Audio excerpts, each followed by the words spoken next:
Bon, ben on va y aller. Merci beaucoup à toutes et tous d'être debout aussitôt, sans croissant, sans pain au chocolat, etc. Donc cette année, c'est un peu particulier, c'est les 5 ans de l'Observatoire de l'Imaginaire. Donc vous avez l'équipe qui est ici, 5 ans à se lever tôt les dimanches matins, ou exceptionnellement le mardi matin. Donc aujourd'hui, on va parler comme tous les ans un peu des choses avec un focus sur l'évolution sur les 5 dernières années. On va parler des 5 ans, donc on va continuer ensuite sur la production et les parutions avec Mathias et Bruno. Tout ce qui est parité en imaginaire avec Anne-Laure et Pierre-Marie. Tout ce qui est impact presse avec Muriel. Et après, on va parler un peu de ce qui s'est passé pendant ces 5 dernières années. Donc juste un petit rappel rapide, l'Observatoire c'est quoi? L'Observatoire a été, vous voyez, le Lorem Ipsum, c'est très joli, voilà, on l'enlèvera bien sûr. Ouais, on a bien fait. Voilà, c'est pour vous dire, on a préparé les slides aussi à 9h15 hier matin. Voilà. Donc les premiers états généraux de l'imaginaire qui s'étaient tenus ici en 2017, qui ont conduit à la création de l'Observatoire de l'imaginaire en 2018. Le plus gros sujet qu'on a pu traiter de façon un peu plus spécifique. C'est la honte. Hein? C'est la honte, pas. Je fais vite. La grande étude d'électorat. Et pour la première fois, l'Observatoire de l'imaginaire a été sollicité aussi pour participer au niveau de Ouest Hurlant à un débat, un débunkage sur les chiffres de l'imaginaire. L'Observatoire de l'imaginaire, c'est qui? C'est toutes ces personnes qui sont... Voilà, c'est l'équipe complète. Donc on a Jérôme Vincent qui n'est pas encore arrivé, qui est en retard. Voilà, il n'est pas là sur scène aujourd'hui, donc il a le droit. Nous avons, du côté presse, on a Muriel, on a Karine qui a travaillé dessus, on a Vanessa, on a Oscar. Du côté production, on a Christian, Bruno qui est ici, Gilles, j'oublie personne. Côté Mouche du Coche, voilà, on lui a trouvé un titre rien que pour lui. Tu as trouvé un titre rien que pour toi. Et côté parité, donc comme on disait, Anne-Laure et Pierre-Marie, et nous avons Karine qui est là, qui a intégré l'équipe cette année. Et donc, pourquoi on vous dit ça? Parce que si vous voulez intégrer l'équipe, vous allez avoir des questions, vous allez vouloir qu'on parle de chiffres, qu'on rajoute des choses. Et si vous avez ça, on a besoin. Voilà. Et maintenant, la parole à Mathias. Oui. Tu sais pas quoi dire? Ah oui, c'est ça. Non, vas-y, fais. C'est trop tôt, Donc en général, il y a toujours quelqu'un dans la salle pour expliquer ce qu'est GFK, parce que c'est un acronyme pour une société qui fait des panels, c'est-à-dire qui fait des échantillons, à partir d'échantillons qui proposent des extrapolations des chiffres de vente, puisque dans l'édition, le seul moyen de connaître les ventes, c'est d'avoir un outil qui fait tout, et ça n'existe pas. Du coup, il y a GFK, une très grosse société, alors c'est Growth for Knowledge, mais avant c'était surtout un titre allemand, parce que c'était une boîte allemande, qui fait donc des évaluations de c'est quoi les ventes à partir des librairies en France. Voilà. Donc c'est elle qui classe ce qui est de la science-fiction et ce qui n'en est pas, donc ce qui est aussi assez particulier, et on n'est pas là pour vérifier si chaque titre est bien dans la bonne case. Donc, mais en revanche, c'est d'avoir une photo qui nous intéresse, ça vous donne, donc ça vous donne un chiffre d'affaires. Donc en 2022, on est à 59 millions en chiffre d'affaires, alors qu'effectivement, il y a eu un pic en 21 de 61 millions. Néanmoins, on peut regarder une sorte de progression, en tout cas de palier peut-être, qui est au-dessus de 50. Et on va donc dire que c'est en hausse. Je rajoute ce qu'on dit à chaque fois, c'est que ça n'existe pas, et ça doit être très très gros. Il n'existe pas une sorte de découpage pour le young adult sur les littératures d'imaginaire. Donc ça c'est adulte, et tout ce qui est young adult n'est pas dans young adult imaginaire, n'est pas dans le scope. Et ça, si on avait ces chiffres, ça pourrait montrer comment c'est encore plus gros. Voilà, ça c'est vraiment, si on doit retenir des choses, c'est une progression de 23,5% en 5 ans. Évidemment, entre 2000, on vient de le voit entre 2022 et 2021, il y a une baisse, bon d'accord. Et le top 10 pèse de plus en plus. Est-ce que c'est beaucoup? Ça c'est à vous de juger. Nous on propose des chiffres et c'est vous qui en faites des analyses et des interprétations qui pèsent maintenant 17%. Le fond, c'est-à-dire les livres qui ont plus d'1 an, pèse 51%. C'est un peu plus que la moyenne générale dans le grand tout de la littérature. Et un poids poche très important. Là, c'est en nombre de volumes. Un poids poche très, très important. Nombre de volumes, c'est 70% et c'est 47% du chiffre d'affaires. Voilà.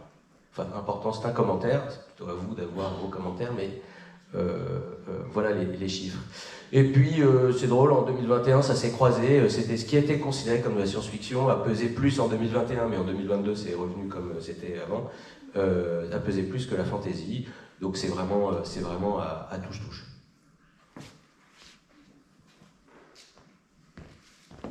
T'as pas demandé s'il y avait des questions?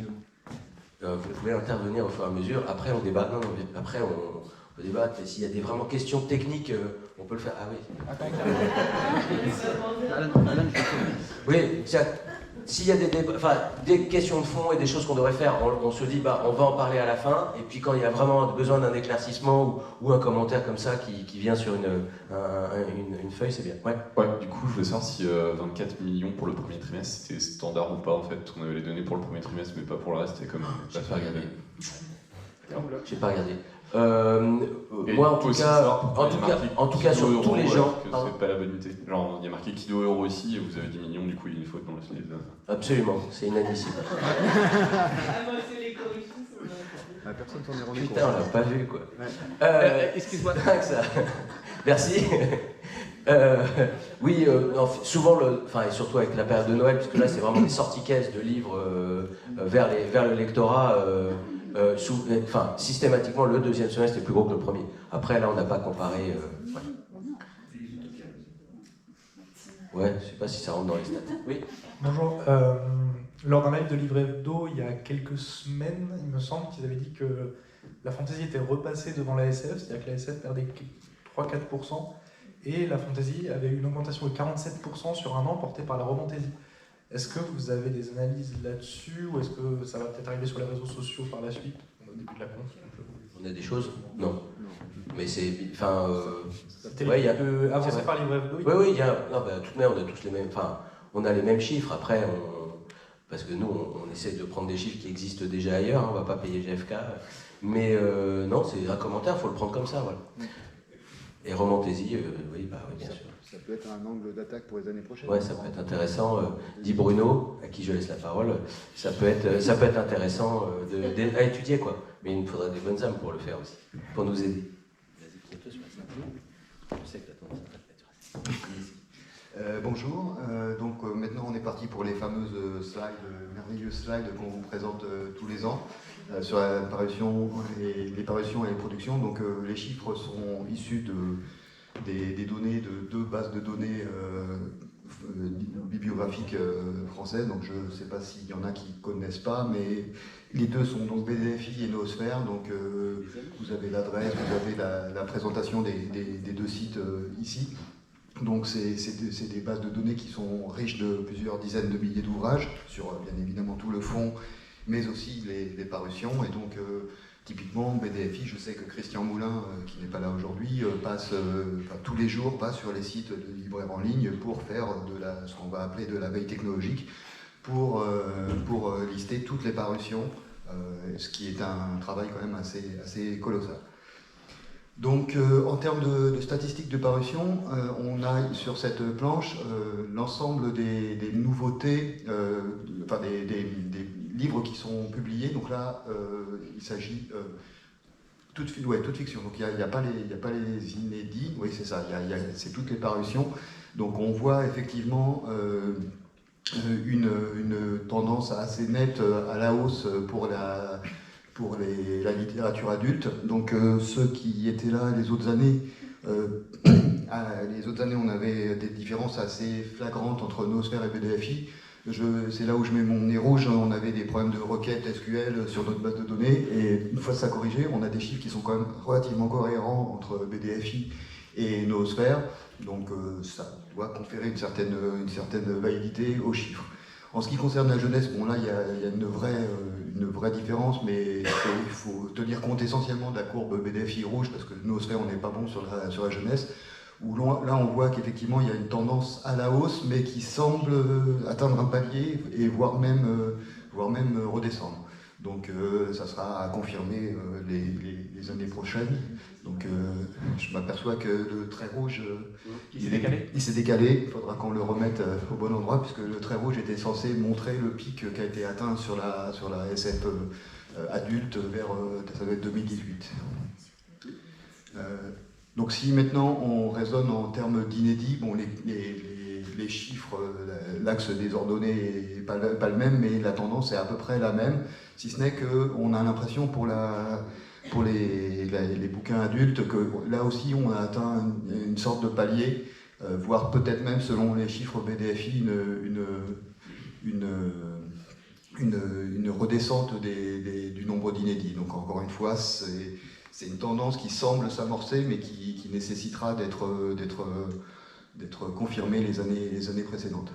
En termes de pourcentage d'inédits aussi, la courbe de droite, donc on voit qu'il y a environ, selon les chiffres, entre 50 et 60% d'inédits, ce qui montre quand même qu'il y a une part très importante du fond. C'est le chiffre en creux, donc c'est que là, il y a 50%, 40%, 50% de réédition, ce qui montre quand même oui, que les livres sont régulièrement réédités et qu'il y a une vraie importance du fond aussi en SF. Ensuite, en termes de forme de fiction, donc là c'est une répartition selon est-ce qu'on publie des romans, des recueils, des recueils de romans. Bon, là, ce qu'on voit très clairement, c'est que les romans ça se taille la part d'union, avec environ un cinquième ou un sixième sur les recueils édentaux. Donc à noter que ici on ne parle bien que de recueils édentaux. Les revues sont à part dans le paysage. C'est le tableau qu'on met à droite qui montre des chiffres qui sont relativement stables aussi pour les deux bases de données, quoi. Donc voilà, là il n'y a pas d'évolution significative du paysage. Ensuite, alors, le problème des genres. Donc là, le problème des genres, c'est toujours le problème tous les ans. Donc, savoir déjà qu'est-ce qu'on définit comme science-fiction, comme fantasy, comme fantastique. Donc, concrètement, on voit qu'ici, on n'a pas exactement la même... Enfin, soit on n'a pas la même définition avec BDFI, puisque les chiffres, les courbes sont assez parentes. Hein. Normalement, c'est les mêmes couleurs des deux côtés. Le truc, c'est qu'effectivement, comme vous avez vu, BDFI recense un peu plus de bouquins que noosphère, et notamment beaucoup de petits éditeurs, enfin de petits ou moins petits éditeurs qui font beaucoup d'urban fantasy, donc plutôt en fantastique effectivement, là où noosphère ne les référence pas aujourd'hui. Donc on peut imaginer que si on avait une population à peu près similaire du panorama, on aurait des chiffres qui convergeraient, même si de toute façon la classification en science-fiction, fantastique, fantasy dépend toujours de l'œil de l'observateur, et que voilà,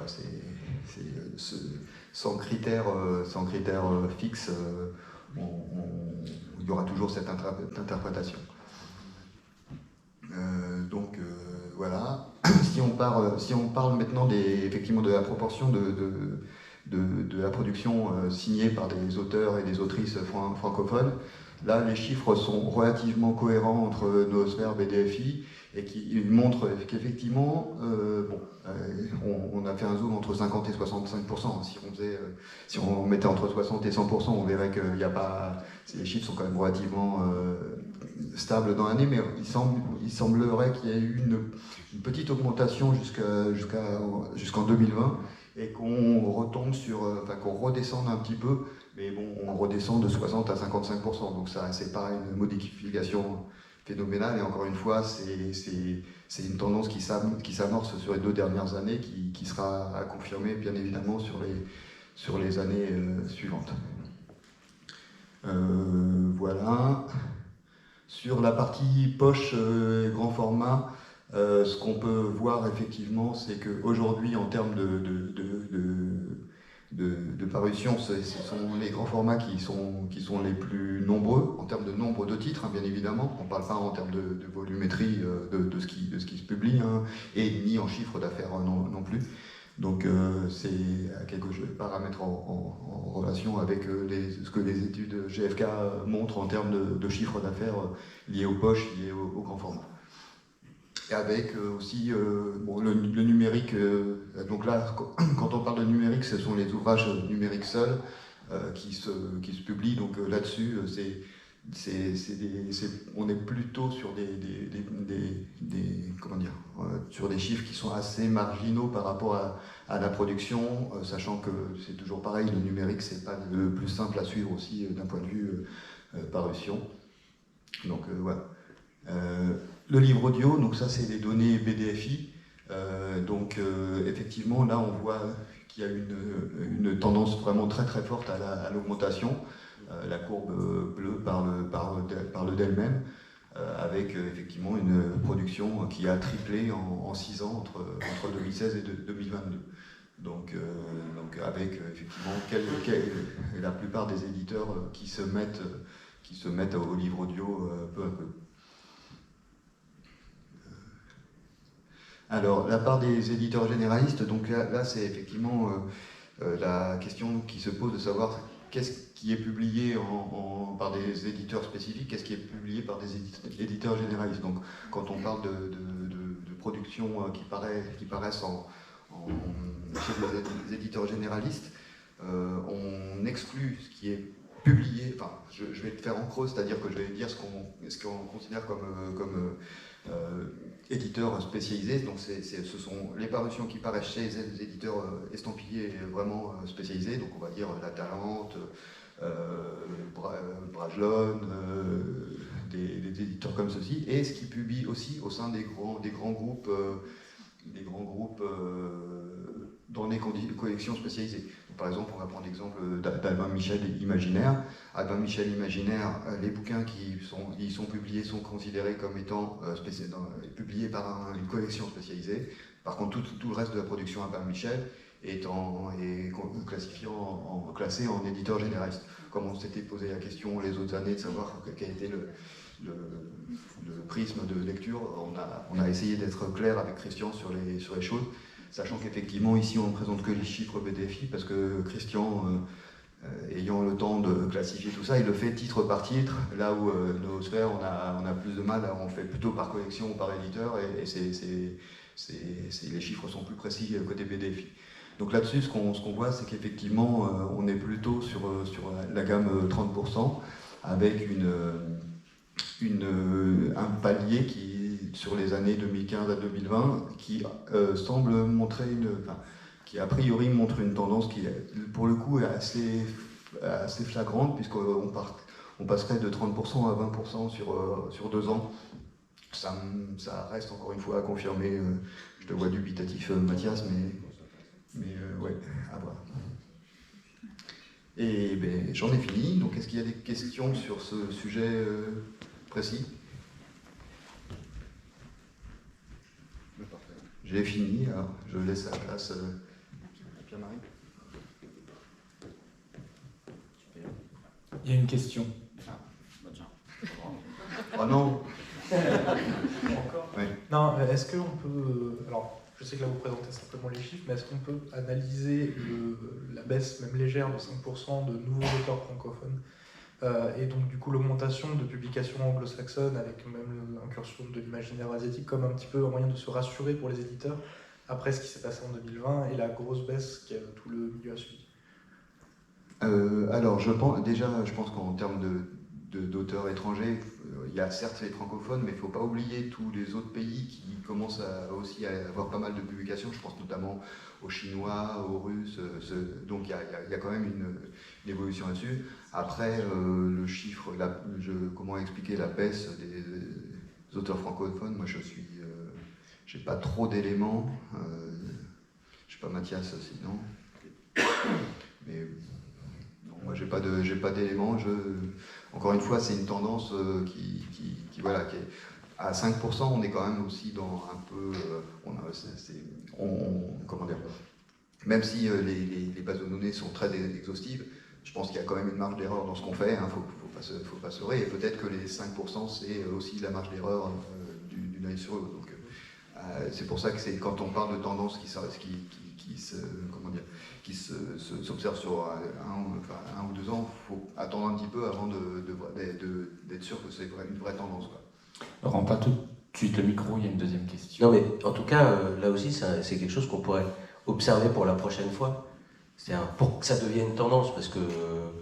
Et ensuite, les explications, ça, on se les partage. Là, on peut pas... C'est des avis personnels, et ça serait vraiment intéressant. Donc rendez-vous l'année prochaine, mais pour voir si c'est une réelle tendance. Est-ce qu'il y a plus d'auteurs francophones, étrangers traduits, ou qui feraient baisser la part des auteurs francophones, ou est-ce que c'était effectivement sur un an et demi? Mais c'est pareil, on note la romantaisie, on note ça, d'accord. Okay.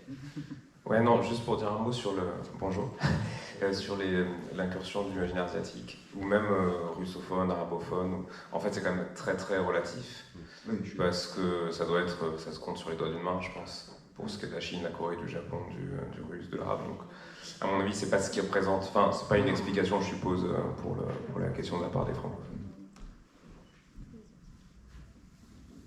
Ok.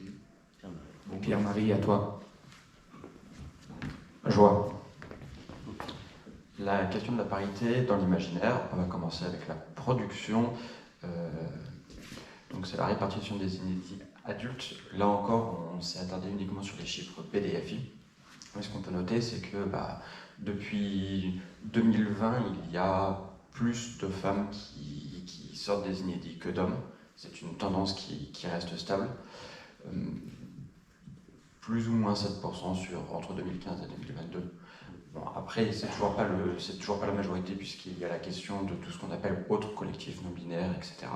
Mais on voit qu'il y a une forte tendance à l'augmentation de parutions féminins, réparties plutôt sur la partie fantastique, fantasy. Sur cette slide, on vous présente donc les publications, la répartition des genres pour les autrices et les auteurs, et on voit que, conformément à ce qu'on a pu voir dans les slides sortis par BDFI, les femmes écrivent plus, enfin, en tout cas les titres parus du genre fantastique et fantasy sont faits par des femmes, et à contrario, côté science-fiction, c'est plus par des hommes. Là-dessus, on ne parle pas de ce qui n'est pas édité. On est incapable de vous dire si les femmes écrivent plus de science-fiction dans les manuscrits. On parle vraiment que des livres qui sont sortis.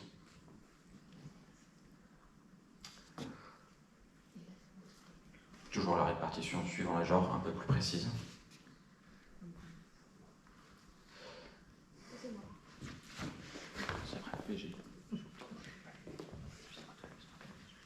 Il y avait des questions peut-être sur les 2 slides d'avant? Non. Bonjour. Moi, je vais vous parler un peu de la parité dans les prix de l'imaginaire francophone, en prenant seulement les catégories adultes. J'ai regardé environ une vingtaine de prix francophones de l'imaginaire, et en regardant et les nominations et les lauréats, pour regarder la parité. Donc, alors, j'ai un peu plus de données, moi. Maintenant, j'ai des données sur 12 ans. Donc, ce qu'on voit, c'est que... voilà. C'est celui-là. Oui.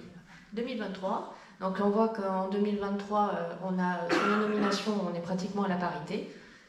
Et sur les récompenses, encore un peu plus d'auteurs, mais franchement, la part des autrices a 42% a beaucoup augmenté par rapport à ce qu'on pouvait voir, par exemple, en 2011.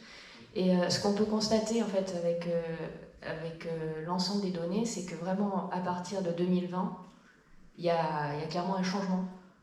Je ne sais pas exactement au niveau des prix, sachant que c'est des prix, aussi bien des prix avec des jurys que des prix des lecteurs. Donc il y a vraiment une tendance qui se dessine pour arriver aussi bien en nomination qu'en lauréat, d'avoir une parité homme-femme. Et là, sur les 4 années, on voit que ça reste...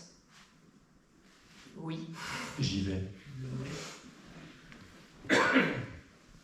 Je voulais juste faire une remarque. En fait, MeToo sort en 2016 et on voit que c'est l'année où les nominations des femmes montent à 47%. Et à partir de là, on redescend jamais. Alors non, c'est les lauréates.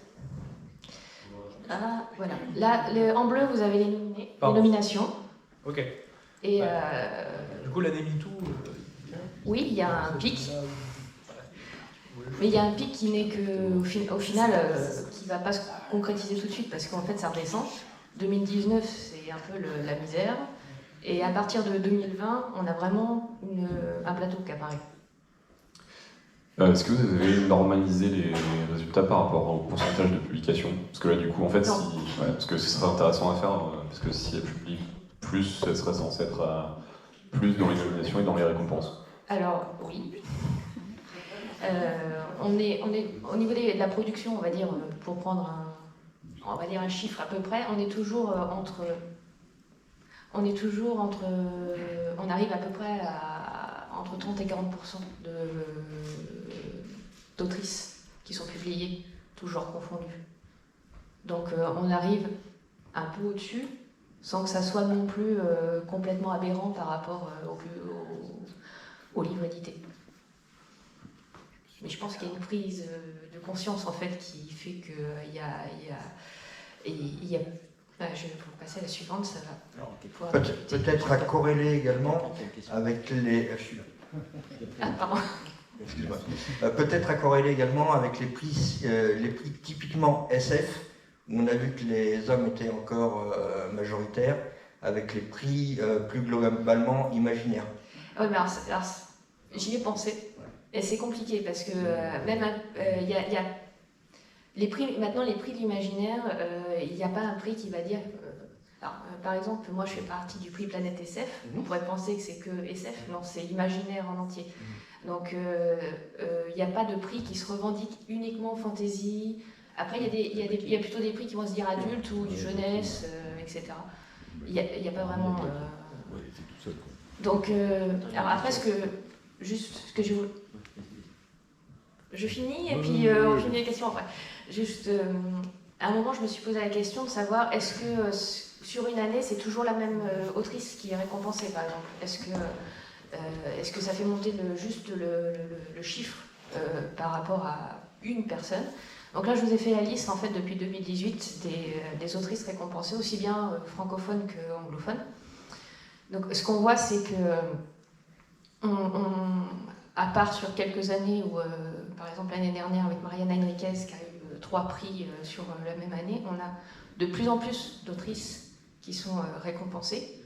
Et ce qui commence à se dessiner, mais ça il faudra voir aussi dans les prochaines années, c'est qu'il y a de plus en plus d'autrices avec un premier roman qui sont aussi primées. Oui, du coup, je pense que vous avez répondu à la question. Du coup, dans les graphiques de la slide précédente, il n'y a pas de double compte. S'il y a une autrice qui est primée, par exemple, qui est nominée pour plusieurs prix, elle est comptée qu'une fois? Ah non, je prends tout parce que autrement, chaque prix est indépendant, voilà. Donc je prends. C'est pareil. Je ne sais plus en quelle année c'était. En 2020, avec Vita Nostra, c'est un couple qui a été récompensé. Donc j'ai partagé le prix entre la femme et l'homme. Donc, mais je prends tout en compte parce qu'autrement je vais fausser s'il y a quelqu'un qui a nominé plusieurs fois. Mais c'est normal aussi sur une année que les auteurs ou les autrices soient nominés à plusieurs prix.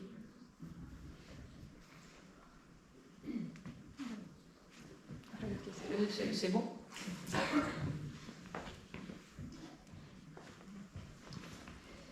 Alors bonjour, moi je vais vous présenter l'impact des littératures de l'imaginaire dans la presse. Donc ça c'est le panel qu'on observe, c'est de la presse généraliste. Jusqu'à maintenant il y avait 26 titres, on en a rajouté un cette année donc qui est La Croix, vous voyez en haut à gauche. Donc ça contient à la fois des titres de presse écrite, il y a quelques émissions de télévision et il y a le site web du monde.fr en version abonnée. Sinon, alors les petites modifications, on vous a laissé Sans oser le demander, voilà, Sans oser le demander sur France Culture qui s'est arrêté là en septembre, Donc on verra après, je vous montrerai. À la place, maintenant on chronique le Book Club. Et puis il y a Totémique là sur France Inter qui était quotidien et qui est passé en hebdomadaire cette année là depuis septembre. Voilà. Alors sur 5 ans, il y a deux médias, enfin 2 émissions qui sont arrêtées. Il y a Un livre un jour qui était sur France Télévisions et il y a Boomerang sur France Inter qui s'est arrêté aussi. Ensuite, sur votre droite, vous voyez qu'il y a des émissions qui ont été remplacées ou qui ont changé de nom. Donc sur France Culture, la Compagnie des auteurs est devenue la Compagnie des œuvres, est devenue Sans oser le demander. Sans oser le demander s'est arrêté là fin août et donc maintenant on regarde le Book Club qui existait déjà il me semble avant, mais là donc on se met à le chroniquer puisqu'il ne reste plus que celui-ci, typiquement littérature sur France Culture. Donc il y a Vivre les livres sur C8 qui est devenu L'heure des livres, donc PPDA a laissé la place à Anne Fulda. Et aussi donc il y a eu la fusion entre le magazine Lire et le magazine littéraire en 2019 qui a donné un seul média. Donc là, je vous ai mis la répartition des supports médiatiques qu'on observe. Donc vous voyez que la majorité, ce sont des titres de presse écrite, donc c'est la partie bleue. Ensuite, en radio, c'est la partie verte, donc c'est assez stable. En rouge, les émissions de télévision, et il y a un média web. Donc on est parti, on observait 15 médias à partir de 2017-2018, et là on est arrivé à 27. Et depuis 2019-2020, on peut faire un peu des comparaisons, puisqu'on a un panel qui est à peu près stable entre 25 et 27 médias. Donc là, c'est le pourcentage global de livres de l'imaginaire sur 5 ans, alors c'est toute édition confondue. Alors, ça part de bas, vous voyez que c'est 2,5 en 2017-2018. Alors, je pense que c'est parce que le panel était beaucoup moins important. Enfin, on ne l'explique pas trop, mais a priori, ça peut être ça. Et sinon, vous voyez que c'est assez stable, autour de 4%. Vous avez la petite ligne bleue, alors on critique beaucoup ce graphique, la petite ligne bleue que je n'ai pas mise en couleur parce que voilà, c'est la moyenne, voilà, et donc vous voyez que c'est à peu près stable entre 3,5 et 4%, voilà, avec une légère baisse là depuis 2021. Juste une précision, parce qu'on a eu la question plusieurs fois, l'année telle qu'elle est présentée, 2017-2018, c'est l'année utopiale, c'est d'octobre à septembre. Oui, c'était marqué sur la première slide, en fait, on observe de octobre à septembre de l'année d'après. Alors, ne crisez pas. Alors, non, en fait, ce qu'il faut regarder, c'est les 4 lignes d'en haut, en fait, voilà. C'est pour vous dire quels sont les médias qui chroniquent le plus de livres de l'imaginaire, toutes éditions confondues. Donc, je vous les ai mis à gauche, c'est Libération, Le Monde, lemonde.fr et Lire Magazine Littéraire. Là, vous avez des interruptions, parce qu'évidemment, c'est Lire et le magazine littéraire qui se sont arrêtés, qui ont fusionné pour donner celui-là, voilà, donc qui a rejoint le carton de tête. Donc voilà. Alors, et là, je vous ai mis ceux où il y en a le plus, hein, parce qu'évidemment, il y a 27 médias, je vous ai mis que les plus, ceux où il y en avait le plus. Voilà. Alors, j'ai fait la même chose sur les éditeurs et collections spécialisées. Non, mais c'est vrai, je vais vous le dire, vous inquiétez pas. Donc c'est pareil, c'est comme pour la production, c'est-à-dire que je compte en spécialisé les éditeurs vraiment spécialisés et les collections spécialisées chez les éditeurs généralistes. Donc on voit que c'est... Alors ce sont les 4 mêmes, hein, donc c'est Libération, Le Monde, lemonde.fr et Lire Magazine Littéraire qui sont en tête. Vous avez toujours nos super interruptions là, de lire, machin, dada. Alors, et en plus, je ne leur ai pas de dire c'est moche, mais là en fait en 2020, je n'ai plus les chiffres pour la grande librairie. Enfin, il y a eu un bug dans le Google Slide, bon bref, dans le Google Doc. Donc, j'ai pas 2020. Voilà, donc il y a un saut, c'est normal, c'est parce que là, j'ai pas de chiffres. Voilà. Et donc, Libération, vous voyez, la courbe jaune est nettement en tête, puisque comme Libération a une rubrique fixe de l'imaginaire, et qu'en général, ils chroniquent toujours des livres en collection ou en édition spécialisée, c'est eux qui sont largement en tête sur les collections et éditions spécialisées. Donc là, comme je vous disais, donc Libération a une rubrique fixe. Vous en avez 6 autres médias qui ont une rubrique occasionnelle, c'est-à-dire quand il y a un livre... alors, ils chroniquent plus de livres de SF qu'il n'y a dans leur rubrique, mais souvent, ils ne sont pas estampillés comme tels. Donc, mais de temps en temps, ils disent « Ah ben voilà, celui-là, c'est fantastique, celui-là, c'est de la science-fiction », et ils mettent un nom de rubrique comme ça. Et donc, sinon, il y a 20 autres médias dans lesquels il n'y a jamais de rubrique de l'imaginaire, ni temporaire, ni fixe. Alors là, on a regardé aussi les hors-séries. Alors c'est que sur 4 ans, parce qu'au début, on n'avait pas eu l'idée, donc on ne le faisait pas. Et là, vraiment, j'avais pas le temps de le faire. Donc il y a eu 66 hors-série de littérature hors-série littérature, et sur ces 66, il y en a eu 6 d'imaginaire que je vous ai reproduit ici, avec, vous voyez, une petite marotte pour Tolkien, voilà. Parce que je pense que bon, c'est ce que la presse généraliste connaît le mieux, donc voilà, elle fait là-dessus, hein, voilà. Et encore, je vous ai compté Orwell, qui ne fait pas que de l'imaginaire, mais je me suis dit non, quand même, je vais le mettre, voilà. Alors, les genres de l'imaginaire représentés dans la presse en majorité, donc là c'est pour 2023, enfin pour l'exercice 2022-2023, c'est la SF qui arrive en tête, en deuxième le fantastique, ensuite le fantasy, et puis les genres que je compte comme hybrides. Donc là je vous ai mis les genres sur 5 ans dans la presse, comment ils sont représentés, donc c'est toujours la SF, donc la courbe bleue qui est en haut, c'est toujours la SF qui est en tête. Le seul moment où le fantastique a pris le dessus, c'est quand il y a eu McDowell qui a sorti la saga des Blackwater. Et sinon, dans la presse généraliste, en tout cas, c'est toujours la SF qui est la plus chroniquée, avec le fantastique en deuxième, et puis fantasy et hybride plutôt en bas. Attends, Muriel. Oui, oui. Je suis désolé, c'est encore moi. Allez-y. On voit que la SF est beaucoup plus chroniquée que la fantasy. Oui. Pourtant, la fantasy est repassée devant la SF cette année. Est-ce que ça ne remet pas un petit peu en question l'efficacité, entre guillemets, de la presse dans son pouvoir de prescription? Ah bah non, mais bien sûr que pour la presse généraliste, la fantasy, enfin bon, c'est pas un genre qu'ils lisent ou sur lequel ils font une veille. Enfin moi, je l'explique comme ça, hein, mais je me rends compte que la production, voilà, la fantasy, c'est le genre majoritaire en production, alors qu'en presse généraliste, hein, c'est toujours pareil, c'est en presse généraliste. C'est pas du tout représenté, très peu représenté. Oui. C'est bon. Alors ensuite, là vous avez la proportion de la représentation des éditeurs généralistes et des spécialisés sur 5 ans. Donc en bleu, ce sont les éditeurs généralistes et en rouge, les éditeurs spécialisés. Donc vous voyez que c'est quand même, il y a beaucoup plus d'éditeurs généralistes qui sont représentés dans la presse généraliste que d'éditeurs spécialisés ou de collections spécialisées.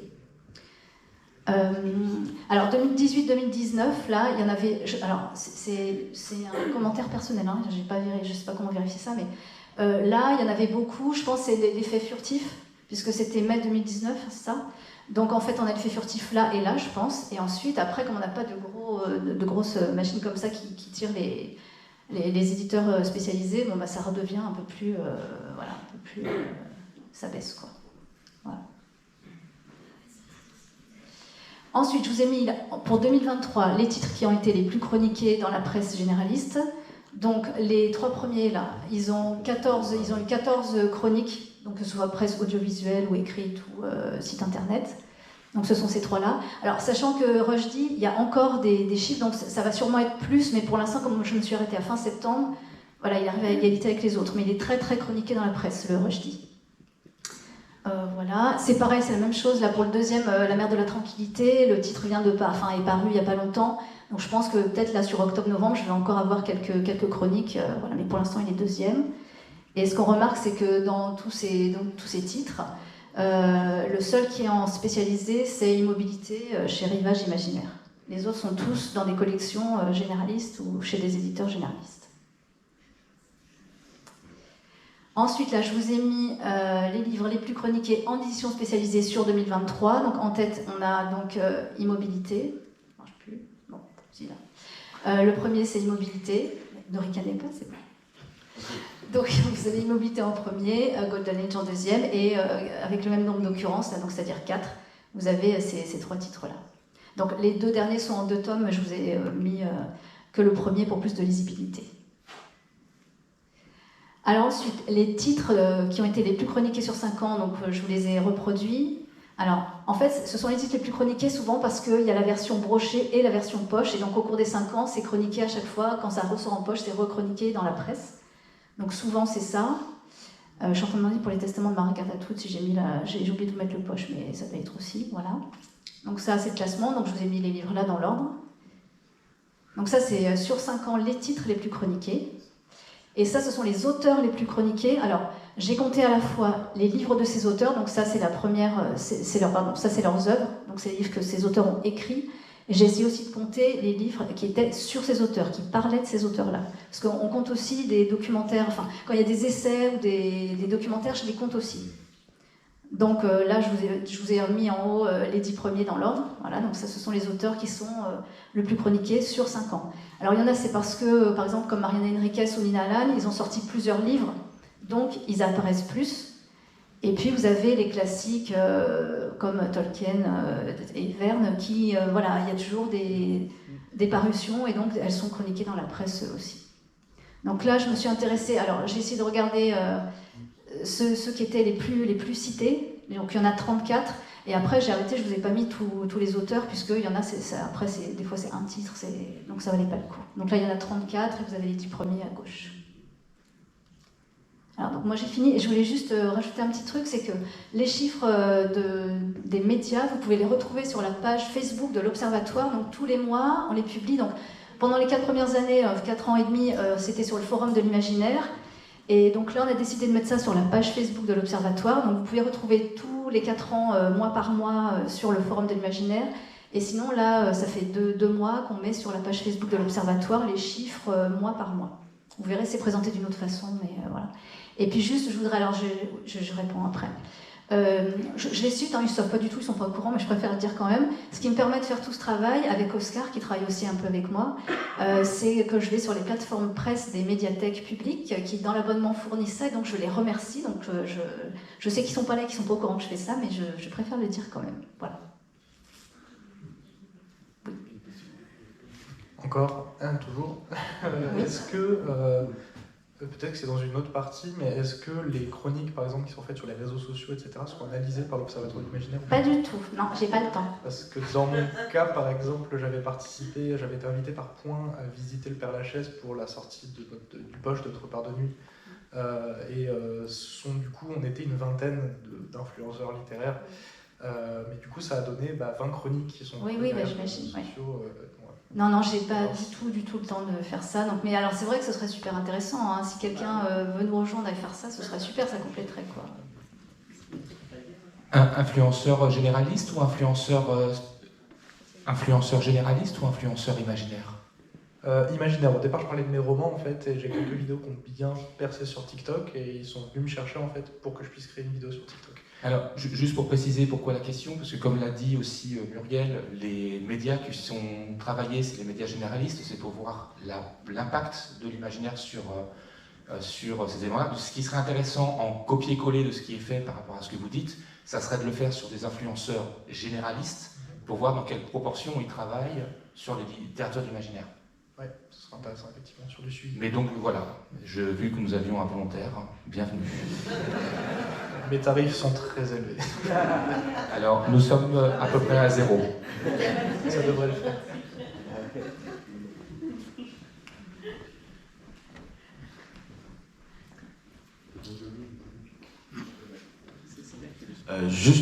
Merci pour cette vision en fait du monde de la presse. Juste pour préciser, parce que ça m'a fait réagir sur le Tolkien, donc c'est qu'il y a aussi en ce moment une exposition à Landerneau, donc dans la Fondation Leclerc, sur John Howe. Et je pense aussi qu'il y a aussi une capacité de force de frappe en fait médiatique qui est là d'ailleurs. Voilà. Après Tolkien c'est très bien, mais bon. Oui. Juste une remarque, on voit quand même que pour être chroniqué dans les médias généralistes, il faut avoir une grosse renommée déjà.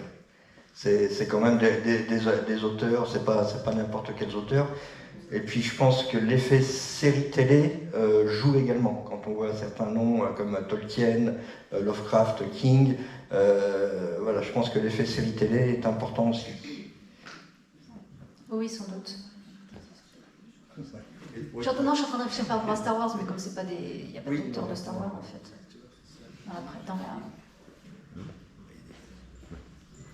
Autre question, c'est bon?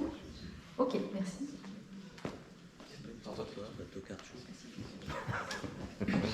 Comme on vous le disait en préambule, là on va s'attacher un petit peu à l'évolution sur 5 ans. Ce ne sont pas des données chiffrées, mais juste une perspective de l'évolution du monde des littératures de l'imaginaire, avec notamment le mouvement des festivals, ceux qui se sont arrêtés, ceux qui ont commencé. On s'est arrêté à tout ce qui était purement littérature de l'imaginaire. On n'a pas parlé de festivals généralistes avec des branches imaginaires. Bien sûr, il peut y avoir des oublis, il ne faut pas hésiter à nous le dire pour enchérir.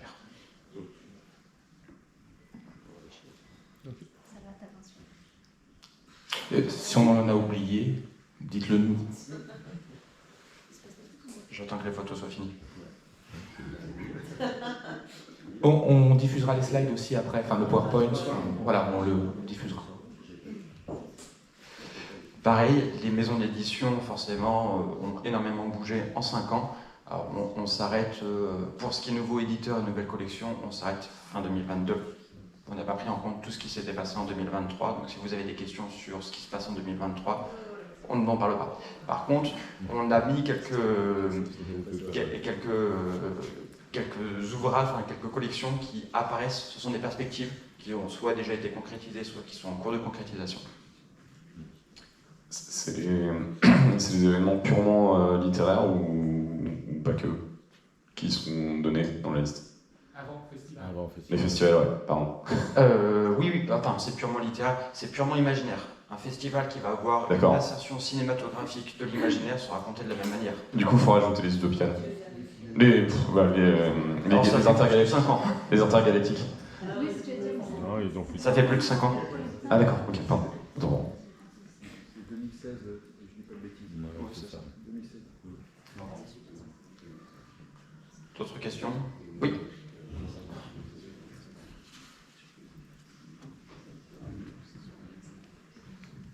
Bonjour, c'est pas tant une question qu'une remarque en fait pour les festivals. Échos et Merveilles, donc à côté de Toulouse, ils ont eu des auteurs donc de littérature de l'imaginaire invités en 2019, vu que c'est un festival qui se veut mettre fan de toute façon, centré sur la musique, mais ils ont eu des auteurs, ils ont voulu faire un festival littéraire, ils n'ont pas pu, donc ils vont en réinviter l'année prochaine. Donc je pense que vous allez pouvoir le rajouter dans la liste. Alors oui et non, parce que c'est aussi plus de 5 ans, Échos et Merveilles. Alors c'est pour tout récent pour l'aspect littérature, je suis d'accord avec toi, mais le festival est plus ancien. Ok. Il en manque 2, je pense. Il y a...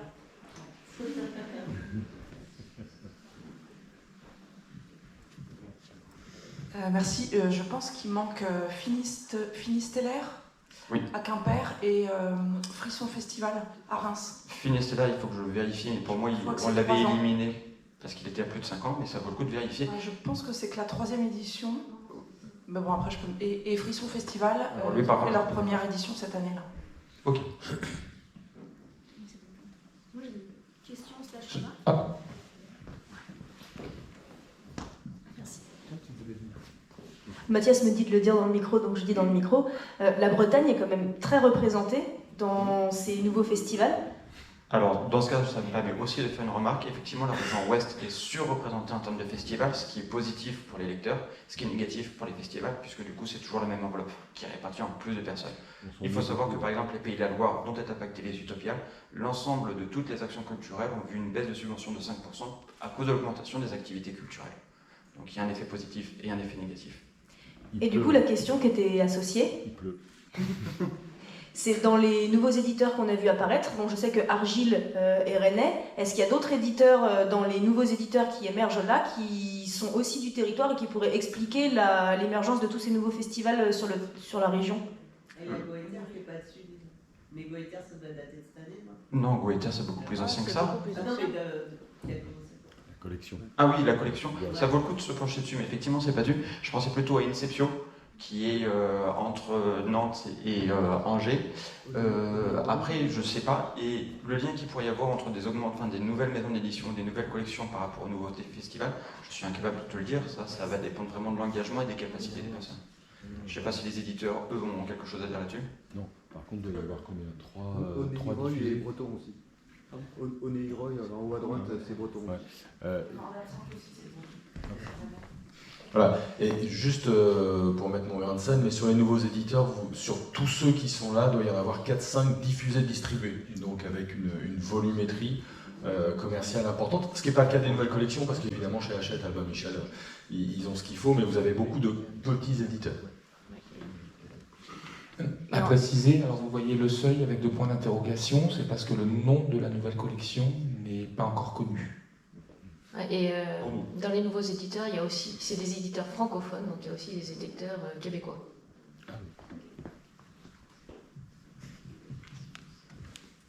D'autres questions? On les a regrettés.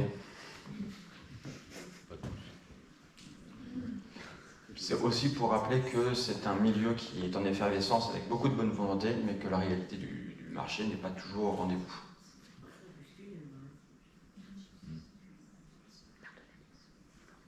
On fait une minute de silence.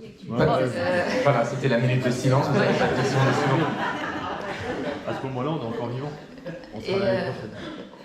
Mais dans les deux catégories. Ouais, c'est ça, arrêtez-nous. Ouais, sans faire de minute de silence spécifiquement, mais ce qui est aussi intéressant, quand on parle toujours de surproduction dans l'imaginaire, il y a quand même aussi plusieurs éditeurs et plusieurs grosses collections qui ont baissé en fait leur nombre de parutions sur les 5 dernières années. C'est un peu à contre-courant de ce qu'on a tendance à voir sur le nombre de parutions par mois. Des remarques, des questions? Je crois que c'est à nous, Mathias. Oui. Par contre, on a dit tous les deux, mais on n'a pas dit qui parlait en premier. Ouais, bah c'est Vas-y, toi. non, c'est moi. Merci, tu gardes le micro. Ça, c'est moche. Donc, on a voulu juste partager avec vous un peu les différents faits marquants qui se sont passés pendant 5 ans. Donc, juste une petite frise. Donc, l'année 2018, on s'est quand même mis un peu en avant, je suis désolé, mais c'est la création de l'Observatoire de l'imaginaire quand même. Et aussi le financement participatif de Lovecraft, qui a eu près de 400 000 € récoltés lors de la campagne, ce qui le met dans le top 20 des financements Ulule. Et tu précisais qu'il était, il n'y a pas si longtemps que ça, dans le top 5 encore. Ouais, c'est une des plus grosses, un des plus gros financements participatifs pour des livres. Et oui, il y a encore 2 mois avant que les noobs, enfin encore quelques mois avant que les noobs fassent leur nouvel financement participatif, il était encore dans le top 5.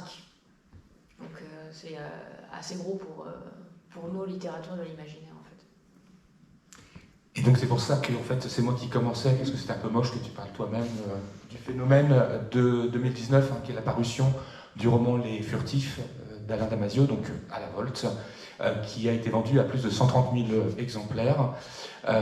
Derrière l'année 2020, alors je vais faire le truc un peu triste, le contre, voilà, donc je pense que tout le monde se souvient qu'il faisait un peu chaud chez soi, qu'on sortait pas trop, donc c'était une année Covid, avec du coup beaucoup moins de production, un CA historique, mais qui est moins marqué pour l'imaginaire. Et du coup, je te passe le micro. Oui. Ah non, t'aimes pas, toi. Non, je sais pas. Oui, on s'est dit en 2021-2022, quoi? Alors, étude de lectorat de l'Observatoire de l'imaginaire. Bon, d'accord, mais ça, c'est notre histoire. Mais effectivement, c'était on peut quand même dire c'était l'année d'une. Donc, on allait chercher, on a demandé des GFK aux éditeurs concernés, tout ça. Donc, vous avez des chiffres d'évaluation, et Pocket dans toutes les versions, les Pocket et Robert Laffont. Il semble que ça nous donne 347 500 volumes vendus. C'est fort. Et 2022, Blackwater, je suis même pas sûr que dans GFK, il soit d'ailleurs considéré comme la science-fiction. C'est dommage, parce que ça ferait apparaître d'autres chiffres. Parce que avec 6 volumes, ouais, c'est ça, 6 volumes, pour l'instant, ça fait 950 000 exemplaires vendus. Je dis pour l'instant parce qu'en fait, c'est un peu triché, du coup, c'est aussi jusqu'à 2023, mais c'était impressionnant. Voilà les événements, et peut-être qu'évidemment il y a d'autres choses à retenir, mais comme on fait une sorte de, non pas de rétrospective, mais on a 5 ans quand même sur beaucoup d'éléments, on a 5 ans d'analyse, qu'on se souvienne un peu d'une spécificité par année. Et nous avons terminé. Nous avons terminé, non, les questions maintenant. Oui, enfin, c'est plutôt à vous. Alors déjà, est-ce que vous avez des questions un peu par rapport à tout ce qui a été mis? Putain, il y a la lumière ici. C'est pas que tu sois lumineux. Voilà, c'est mieux comme ça. Est-ce que vous avez des questions par rapport à tout ce qui a été présenté, des choses que vous voudriez voir apparaître? Bon. Quoi? Si, question. On va parler... Ah oui, non, c'était pour dire... désolé, j'ai une question, c'est ça? C'était pour ça qu'on est parlé tout le long, donc les réseaux sociaux qui sont en dedans, on va en parler juste après, parce qu'on est dedans. Ouais. Donc, c'est un peu un angle mort de la présentation. Alors, Pierre-Marie? ça prend de force, Parce que je suis un peu vieux. Il est en train de discuter, ça va. Il est vieux. Ce que je disais, c'est que du coup, on a un panorama qui est large, mais il manque toute la partie réseaux sociaux, pour moi en tout cas, sur justement l'impact que ça peut avoir, et en fait un impact peut-être aussi un petit peu plus large. Là, on vient de parler de la vague d'une, qui a du coup profité du film, de tout ce qui est en fait transmédia. En 2024, il y a de grandes chances que Percy Jackson refasse une énorme percée parce qu'il y a la série Disney+ qui va ressortir. Et déjà, en fait, quand on suit un petit peu sur les réseaux sociaux, quand on fait la veille sur les réseaux, on se rend compte qu'il y a de plus en plus de contenu qui commence à être créé autour de ça. Et en fait, ça peut aussi permettre d'anticiper certaines vagues, je pense. C'est pour ça que je pense que ce sera intéressant d'en parler. Je vais venir vous en parler après, si vous voulez. Oui, la grosse difficulté, alors vous l'avez compris, vous avez vu une équipe, vous avez l'impression qu'on est nombreux. On n'est jamais assez nombreux. La difficulté sur les réseaux sociaux, c'est comment on trace l'information, quels sont les référentiels qu'on prend. On a eu beaucoup de questions déjà sur la presse généraliste. On nous demandait pourquoi. On nous avait posé la question par rapport au Point Pop, par exemple, ou à d'autres médias, revues qui parlaient un peu plus largement. Comment on mesure, comment on identifie les bons éléments à suivre, ceux qui vont être représentatifs, et surtout qui le fait. Parce que Muriel, actuellement, qui fait la presse généraliste avec 27 titres, ils sont là, vous êtes 2, donc c'est un travail de titan, ce qui est pareil aussi pour les autres commissions 1. Et donc, si on a des volontaires pour le faire et pour suivre, oui. Mais là, aujourd'hui, et en plus, moi je veux, alors sauf Anne-Laure et Muriel qui sont super jeunes, on est tous un peu vieux, les réseaux sociaux, on ne sait pas forcément nous les plus adeptes, les plus pertinents pour réussir à suivre les bons éléments.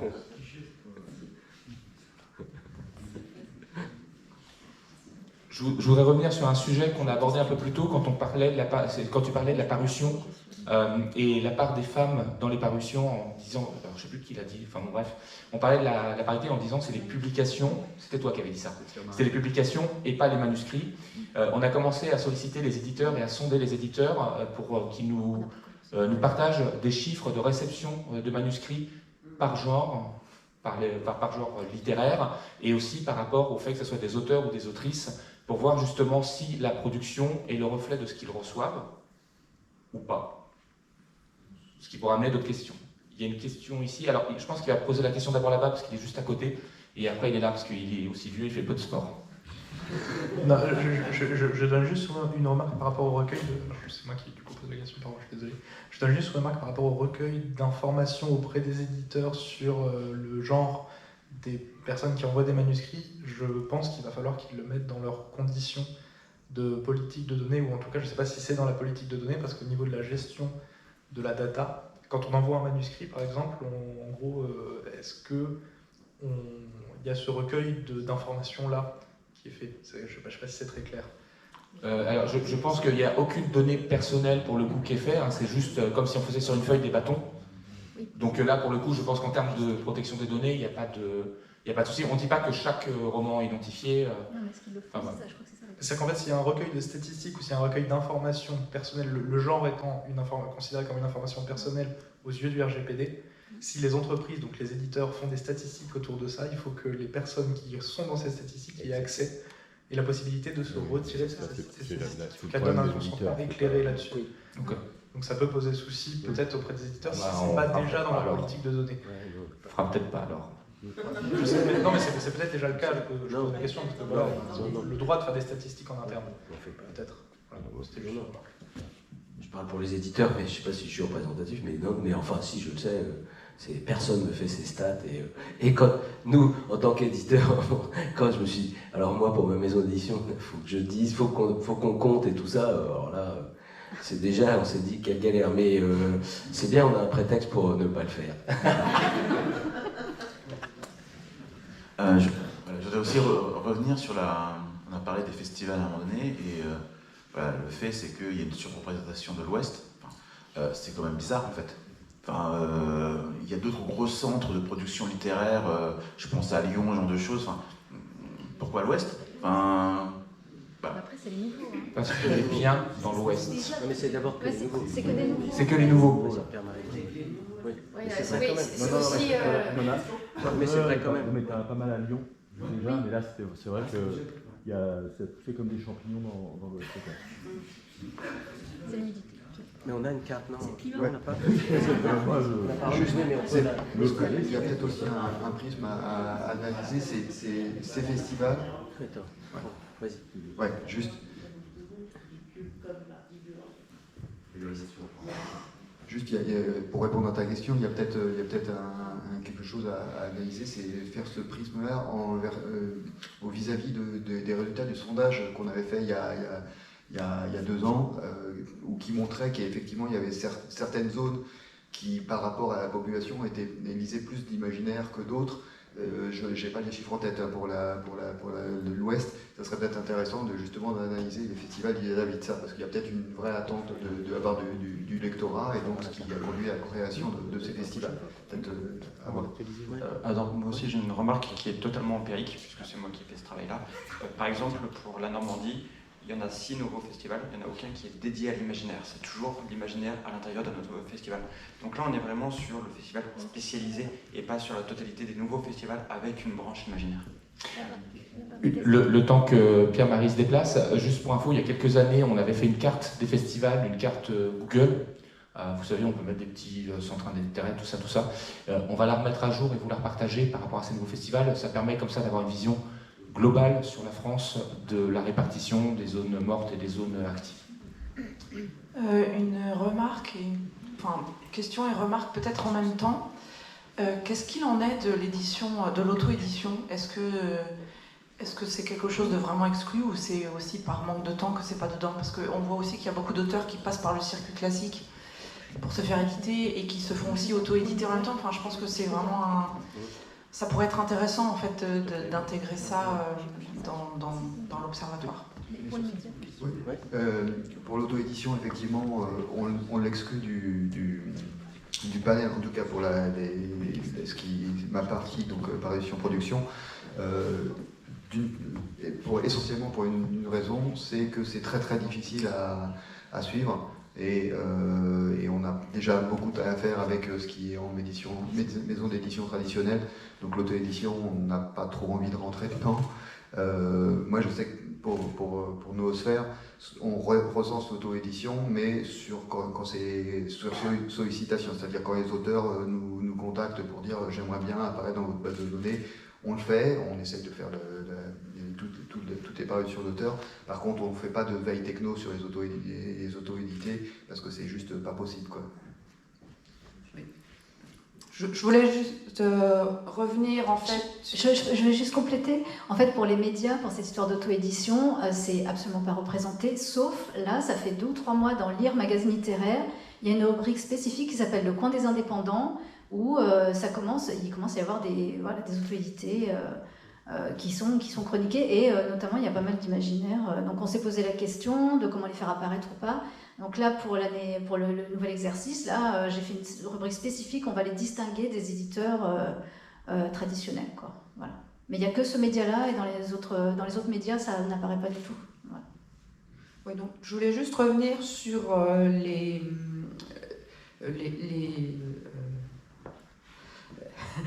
c'est les festivals. Et donc, je pense que c'est corrélé aux librairies spécialisées, en fait. Parce que quand on regarde les chiffres du ministère de la Culture, qui font des chiffres aussi sur tout ce qui est tout le milieu de l'édition, librairie et tout ça, on se rend compte déjà que le nombre de librairies sur le territoire en France, en fait, il y en a plus dans l'Ouest. Et en librairie spécialisée, il y en a aussi plus. Donc je pense qu'il y a un phénomène là. C'est également lié au fait que le nombre de lecteurs, en fait, il y en a plus dans l'Ouest aussi, et en Bretagne en particulier, la Bretagne du Région qui lit énormément. C'est relié aussi. Et puis après, ce qui me pose quand même question, c'est les nouveaux festivals. Pourquoi ils sont tous sur l'île-et-Vilaine ? Il y a un truc qui se passe là, je comprends pas. Peut-être. Mais c'est un peu dommage parce que 3 ou 4 festivals en même temps sur le même territoire, même si c'est des dates différentes, il y a un moment, il y en a qui vont mourir, quoi.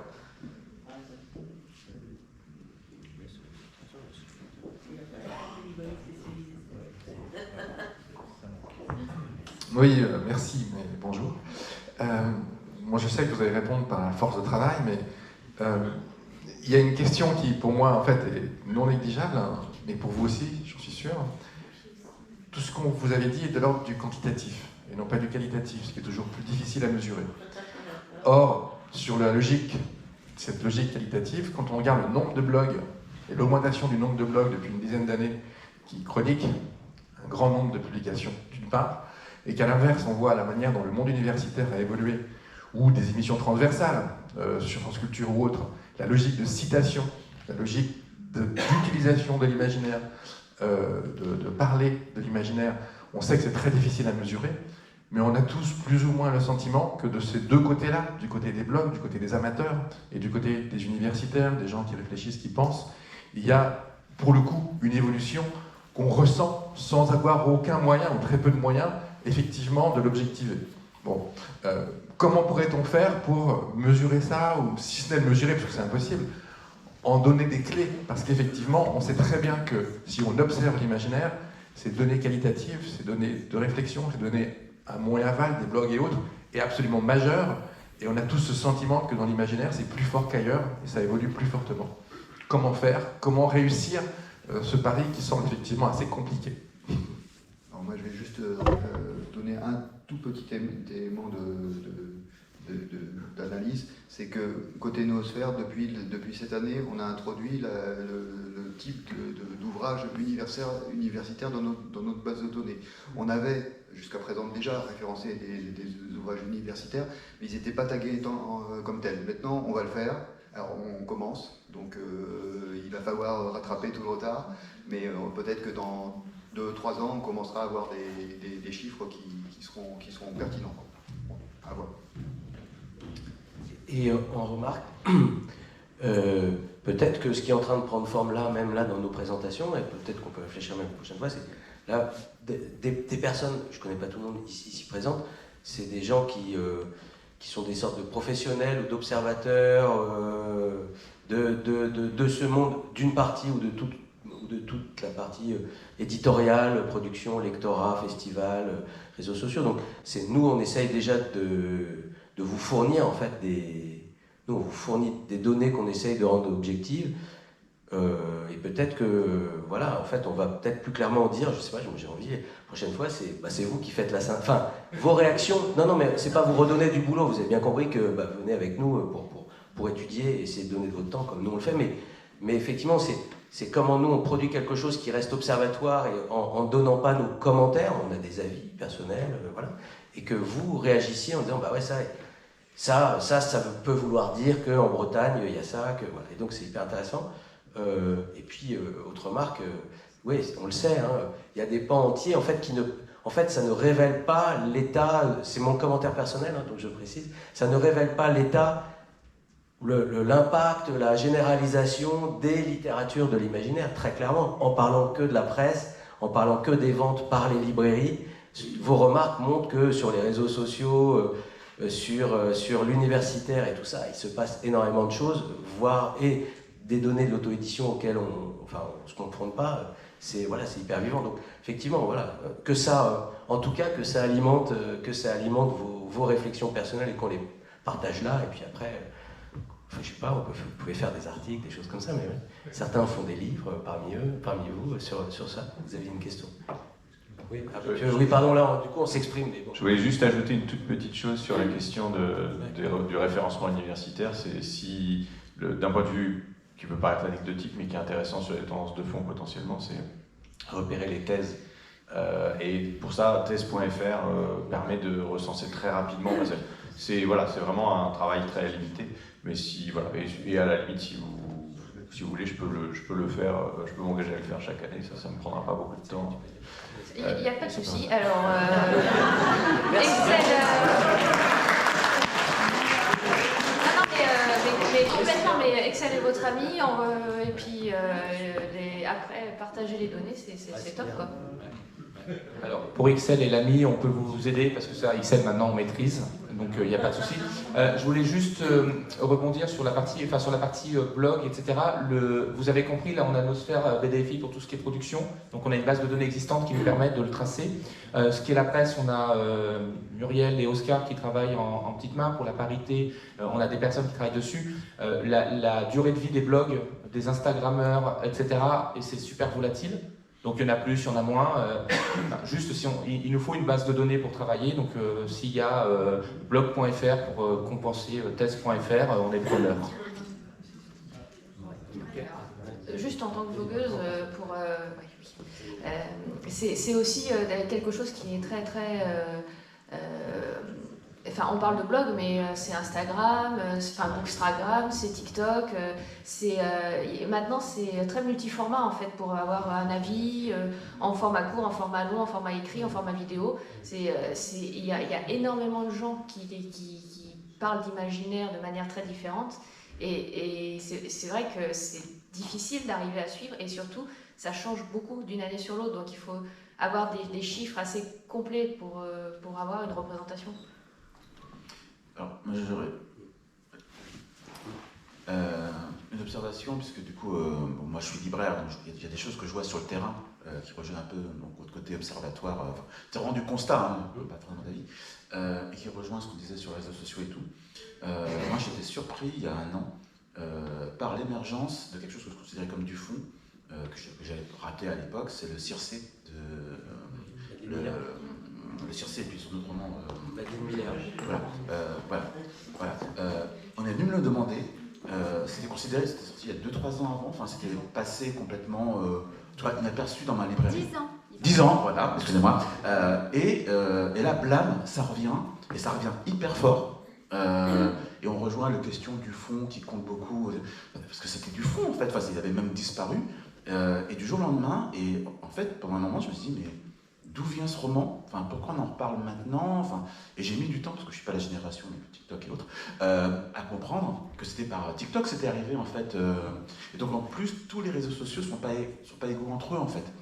Et voilà, juste une remarque.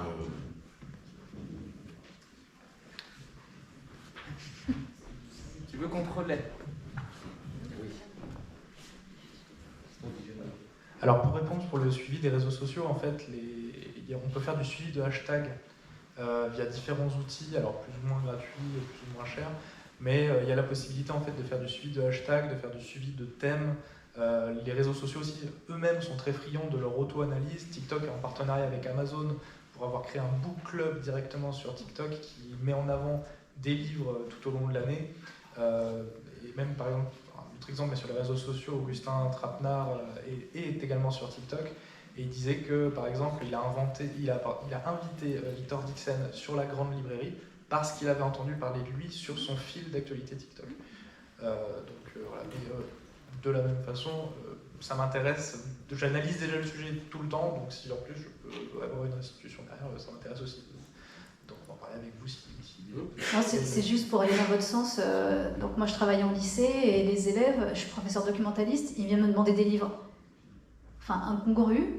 Donc au début je comprenais pas et je me suis dit, j'ai dit, t'as vu sur TikTok? Oui. Voilà. Donc en fait TikTok en ce moment, mais c'est pareil, ça va passer de mode. Il y a eu tous les réseaux, maintenant c'est TikTok. Enfin, je sais pas, mais il y a eu Instagram, c'était YouTube, c'était Instagram, maintenant c'est TikTok. Et donc ils viennent, en ce moment c'est le truc, les élèves ils regardent que ça quoi. Ils viennent me demander les livres qu'il y a sur TikTok. Voilà. Et des trucs pas toujours à leur portée, enfin pas des trucs intuitivement on se dirait tiens ça va plaire à un ado quoi.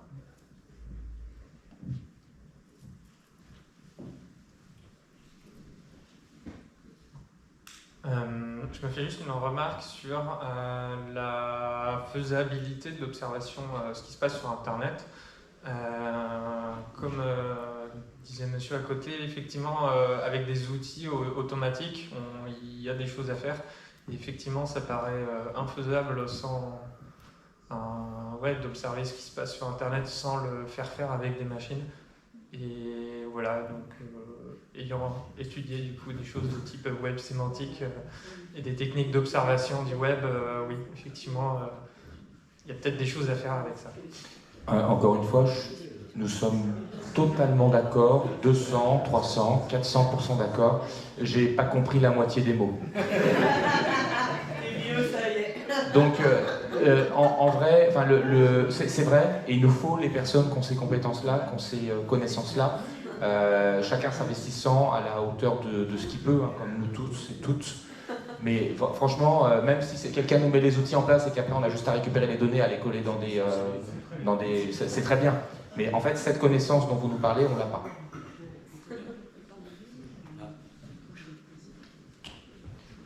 Dernière question. Anne-Laure sait faire, mais... Alors merci pour tout, c'est super intéressant. Donc vous publiez également sur Facebook, c'est ça? Et moi ma question, mais c'est vrai que ça a peut-être débordé, c'était comment vous organisez votre travail en équipe dans l'année? Est-ce que vous vous voyez régulièrement? Est-ce que vous faites des trucs en ligne? On fait des visios. Alors, on fait des visios. Alors, pour vous donner un ordre d'idée, chacun travaille dans son coin toute l'année. Enfin, surtout eux. Moi, je fais juste les slides, donc voilà. On travaille, on remplit des fichiers partagés. On a des visios tous les 2 mois avec une accélération à l'approche des utopiales. Et puis, suivant les cas, soit à 9h15 le samedi matin pour nous préparer intellectuellement au dimanche matin 9h15, soit en soirée juste avant l'apéro, parce que comme ça on est efficace pour aller à l'apéro. En fait, la charge de travail est personnelle pendant une grande partie de l'équipe, de l'année, et plus collectif à partir de mi-août jusqu'à octobre. Mais je pense parler pour tout le monde en me disant qu'on arrive à peu près à le gérer sur le périmètre qu'on a actuellement. Je fais aussi une petite parenthèse pour enchérir ce que tu racontes. C'est moi qui parle. Tu as 6 représentants de l'Observatoire de l'imaginaire aujourd'hui. Tu as 6 villes différentes avec 6 métiers différents ayant peu ou pas de rapport avec le monde de l'imaginaire. Donc il y a ça aussi à prendre en compte. Il y a quasiment personne en Bretagne, quoi. C'est fou. Et personne en Bretagne, effectivement. Donc, alors les Bretons qui nous disaient tout à l'heure, on a les nouveaux festivals, les nouveaux librairies, tout ça. Voilà, vous avez compris le message.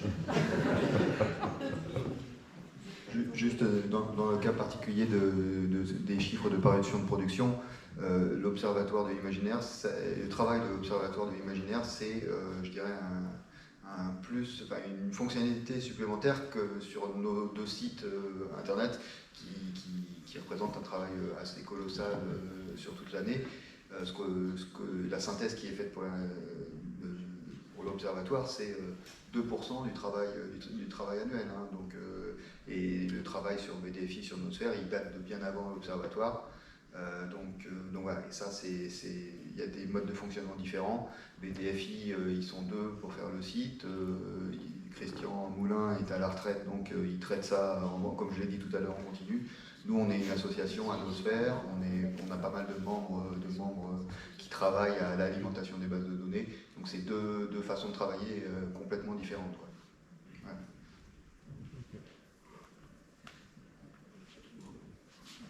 Bon, il n'y a plus qu'à. Merci.